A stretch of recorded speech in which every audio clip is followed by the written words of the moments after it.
So just before we started recording, I went onto YouTube and I found some new perspectives of people recording. So there's thousands of people on the I-35W bridge, which of course, 11 years ago, the old bridge there collapsed into the Mississippi River. So this is very big, new, strong bridge, probably one of the strongest you'd ever, they'd ever create because of what happened previously. A lot of people on there. And it seemed like I'd heard, like after it happened, I heard people explain their account that he was laying on the horn for like 20 seconds, which might have been true. But when I watched one of these videos recording the audio, it happened. It felt like, to me, it was happening within 6 seconds. So fast. It happened so fast. I mean, I can describe the scene and like the moments leading up to it, because that's literally all it was moments. And he didn't start holding down the horn until like after he had stopped and people jumped onto his truck. That's when he held his horn, and I'm thinking that was him announcing like, I'm getting out of here, like, get off. I mean, people are attacking him. He had a human reaction. Your human reaction is to honk and hold the horn.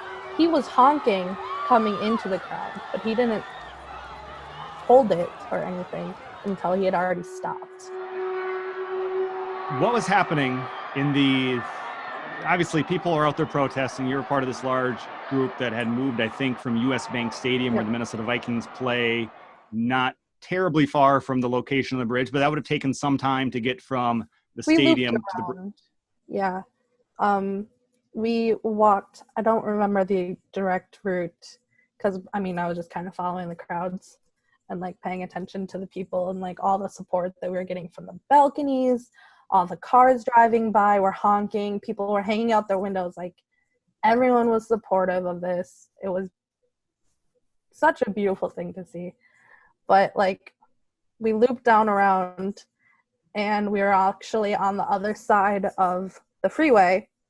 And then my friends wanted to hop the median and get onto the other side.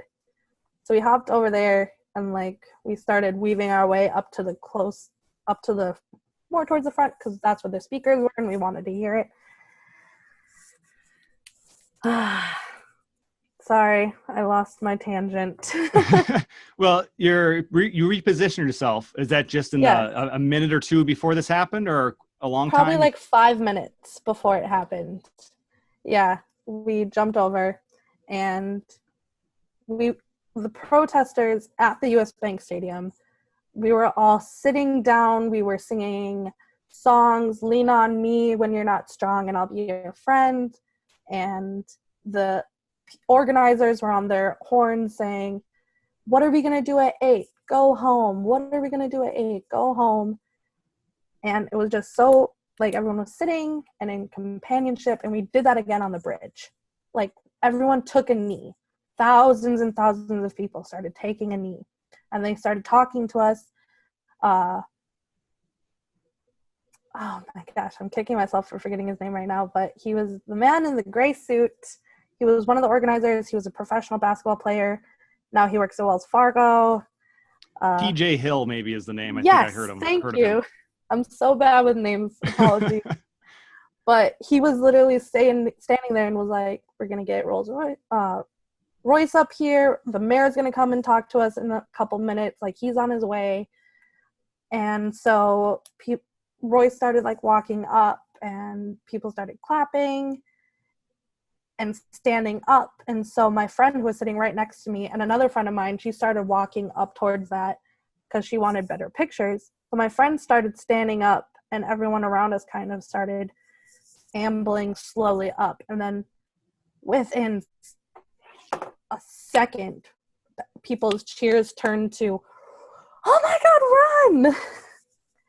And it was like a wave in the ocean. You know how they build, like, it goes up and whatever underneath is kind of crushed over the building power of the front of the wave? Yeah.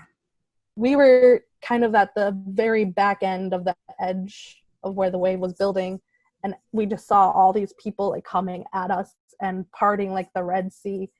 And she's gonna kill me for saying this, but my friend, all I heard was her saying, stop, we can't get up. I saw her drop her cell phone, and then I saw someone yank her, and her butt went in front of my face. And the next thing I knew, as soon as her butt was gone, the semi truck was just there. So you both fell down? Yeah, we were both. It was a bunch of people. Like, I don't want to say people were shoving us down or pushing us down, but like people were getting knocked over. People were getting shoved down. People were bending over to try to get their phones because everyone's out trying to record these things. So people can't really see what's coming because there's so many people in front of us until you see it, and then you're moving. So it's a human reaction. People were panicked.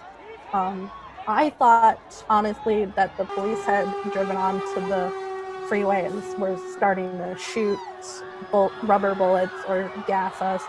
That's what my initial reaction was. And then as soon as her butt was gone, the semi was there, and I was on my back in like the crab crawl kind of position, and my legs slipped, and I was just in the middle. And I was like, it's coming dead on. If I roll to one side, there's a tire. If I roll to the other side, there's a tire. And so I just kind of like laid back a little bit more because I'm like, the only chance I have is if I do this like a train and go under. But he swerved just enough, and I rolled. And there's actually a footage that I found today of someone who like got literally how close I was. I like just was able to roll. So I laugh now because it was like right there. It was hard to tell. This moment happened, you didn't get hit, and then a bunch of people rushed towards the semi-tractor. Mm-hmm. Did anyone rush to you? Yes. That was the other part, is like I couldn't believe it. I kind of was struggling to get to my feet because I was just like out of breath. It took the breath right out of me. And this one big black guy like put his arm out, and I grabbed it, and he yanked me behind him and into the people, like away from the truck. He's like, "You good?" And I was like, "Yeah." And then you can actually see me in the footage from the M.dot cam or whatever. You can see me kind of walking through the crowd, just like real slowly for like a couple seconds, because I was just like, and then I turned around and I just stared up because I could see him. He was on the truck. He was the one, I believe, that opened the passenger side door, and I knew he couldn't hear me, but I was just like, "Thank you."